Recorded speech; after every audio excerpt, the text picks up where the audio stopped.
Mesdames et messieurs, bonjour.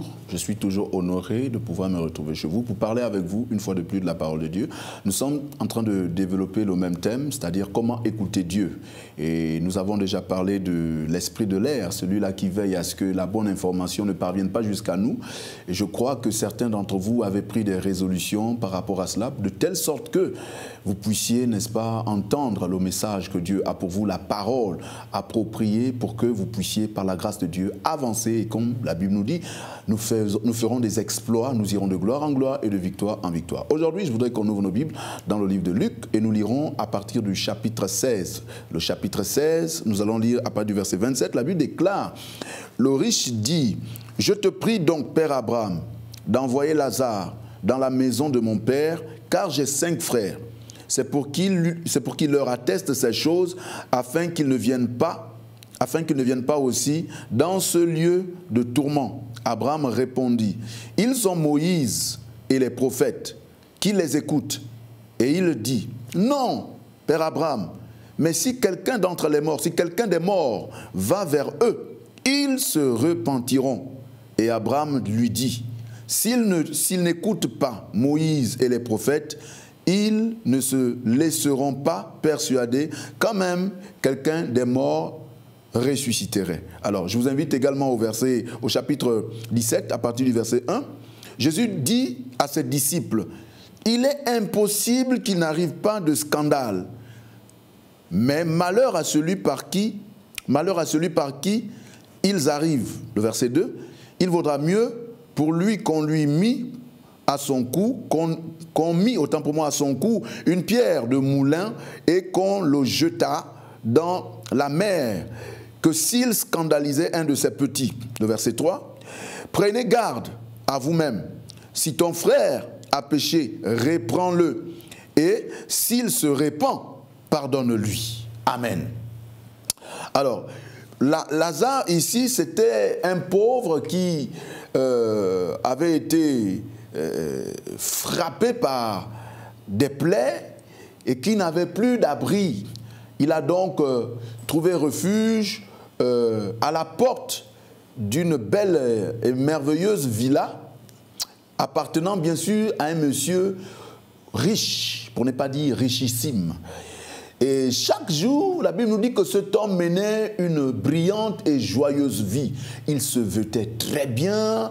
Il avait, si on prend notre contexte aujourd'hui, il avait toutes les grandes marques de voitures, les Prado, les Range Rover, en tout cas tout ce que vous voyez aujourd'hui qui roule. Il y a même des voitures aujourd'hui, quand tu fais la marche arrière, tu n'as plus besoin de tourner la tête parce que tu as un écran et tu recules aisément. Gloire à Dieu pour tout cela. Et donc Lazare était à l'entrée d'une telle maison et dans laquelle il y avait des repas, il y avait des fêtes. Chaque jour, ce monsieur, certainement, il faisait des fêtes. Et Lazare s'était certainement dit que si j'arrive à me mettre juste à l'entrée de la porte de ce monsieur-là, c'est qu'en sortant, peut-être qu'il me balancerait une petite pièce de 500, ou bien que quand ils ont assez fait la cuisine comme ça, ceux qui n'arrivent pas à terminer les restes là, ils viendront peut-être me déposer ça à leur portail. Mais il n'en était pas ainsi. Lazare était dans une galère énorme, à tel point que les chiens même venaient et léchaient ses ulcères. Alléluia. Et la Bible nous dit que peu de temps après, Lazare est mort. Et quand Lazare meurt, les anges viennent le porter et l'amène dans le sein d'Abraham. Quelque temps plus tard, le riche meurt à son tour. Et quand il meurt, la Bible dit qu'il est enseveli, donc enterré. Et le riche se rend compte, en étant dans les tourments, que Lazare est dans un luxe et dans une prestance incroyable. Et il est aux côtés du père Abraham. Alors, le riche interpelle Abraham. Il dit, « Père Abraham, aie pitié de moi. Ordonne à Lazare d'aller tremper le bout de son doigt dans de l'eau et qu'il vienne me faire rafraîchir un peu, parce que je souffre atrocement ici. » Et Abraham va lui répondre, « Tu étais sur la terre, tu as vécu heureux et tout ça, tu as méprisé Lazare, maintenant c'est ton tour de souffrir. » Et puis il va dire, « Ok, j'accepte. Mais s'il te plaît, Père Abraham, j'ai une autre requête. Peux-tu envoyer Lazare dans la maison de mon père parce que j'ai 5 frères qui vivent là-bas. ils vont être au courant de ce que je vis ici, ils vont se ressaisir. Sinon, ils vont venir me trouver dans la même tourmente. Et Abraham va répondre à l'homme riche, il va lui dire, tes frères ont Moïse et les prophètes. Et puis, le riche va dire, non, Père Abraham, ils ne vont pas se repentir. Si c'est seulement Moïse et les prophètes, ils ne se repentiront pas. Il faut que tu envoies Lazare, un mort, qui revient à la vie. Là, ils seront persuadés. Et Abraham va répondre en disant, mais s'ils n'arrivent pas à croire à Moïse et aux prophètes, mais ce n'est pas la peine. Ils ne croiront jamais, même si un mort revenait d'entre les morts. Et ça va s'arrêter là. La suite est très importante, parce que c'est elle-même qui est la clé de ce dont je vais parler avec vous aujourd'hui. La Bible dit que Jésus appelle ses disciples et il leur dit, il est impossible qu'il n'arrive pas de scandale. Mais malheur à celui par qui le scandale arrive. Il vaudra mieux pour lui qu'on mette une corde à son cou, liée à une pierre et qu'on le jette dans la mer, que de scandaliser un de ses petits. Et il dit, prenez garde à vous-même. Si votre frère a péché, reprenez-le. Et s'il se repent, pardonnez-lui. Amen. Gloire à Dieu. Alors, qu'est-ce qui s'est passé? C'est une histoire que vous avez déjà lue, vous avez relu, vous avez entendu des messages là-dessus. Gloire soit rendue à Dieu pour ce que vous avez déjà entendu. Et béni soit le Seigneur pour ce que vous allez entendre encore aujourd'hui. La Bible nous dit que cet homme était riche. Mais le premier point sur lequel je voudrais qu'on insiste, c'est qu'il appelle Abraham père. Abraham. Alléluia. Il appelle Abraham père, donc c'était un juif. S'il était juif, c'est que c'était un croyant. Amen. Et Lazare l'était aussi.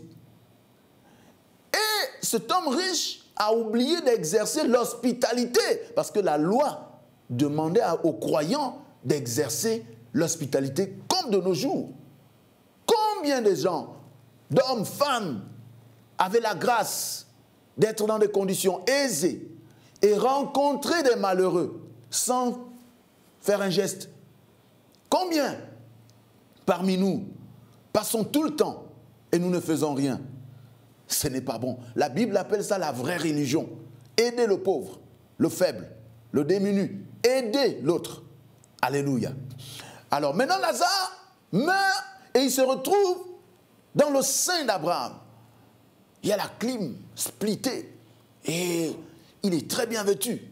Il est élégant. Il parfume bon. Et le riche qui est dans les flammes, il dit, mais c'est pas vrai. C'est pas Lazare. Mais si c'était Lazare. Il dit, bon, Abraham envoie Lazare. Abraham dit non. Bon, envoie-le vers mes frères. J'ai 5 frères. Et si Lazare ne va pas, ils vont venir me retrouver ici. Écoutez, Abraham va dire à l'homme riche qu'ils ont Moïse et les prophètes. Ça veut dire quoi? La Bible, la parole de Dieu, et le Saint-Esprit. Alléluia. La Bible, la parole de Dieu, et les serviteurs de Dieu.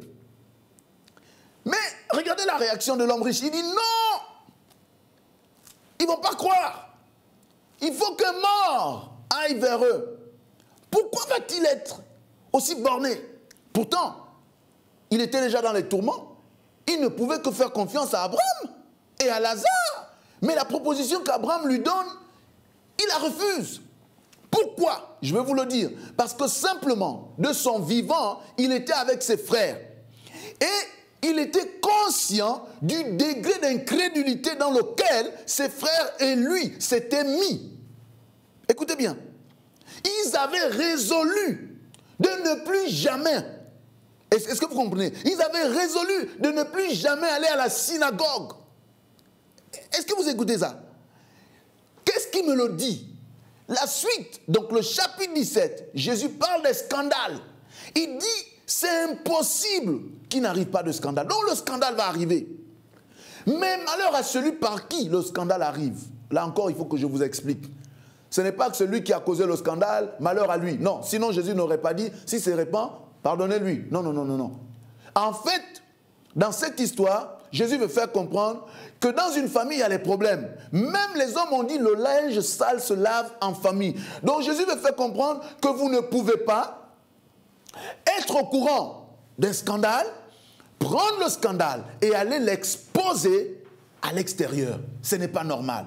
Alléluia. Amen. Donc Lazare ici, étaient victimes de la méchanceté qu'ils avaient résolue parce qu'ils avaient été scandalisés à la synagogue. Ils avaient été déçus par les prêtres. Ils avaient été déçus, comme tu l'es aujourd'hui. Tu te dis, mais finalement, c'est quoi ces pasteurs-là? J'ai appris tel scandale, j'ai appris tel scandale. Et tu as résolu de ne plus aller dans aucune église. Tu as résolu de ne plus prier. Tu as résolu de ne plus adorer Dieu parce que tu es dépassé par les scandales. Mais mon frère, ma soeur, je t'informe qu'il y en aura encore. Il ne faut pas que tu sois comme l'homme riche qui a résolu avec tous ses frères qu'à cause des scandales, ils ne vont plus se tourner vers Dieu. Et à cause de cela, il a fini dans les flammes. Pourquoi? Maintenant, voici la chose la plus importante. Parce que le cœur avait été marqué par le négatif, marqué par les mauvais souvenirs.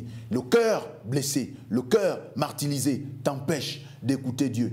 Ils avaient résolu de ne plus écouter Dieu. Tournons-nous vers Dieu et lavons nos cœurs dans le sang de Jésus. Dégageons de nos cœurs tout ce qui est nuisible afin que la voix de Dieu nous soit accessible. Que la paix de Dieu soit avec vous. Merci.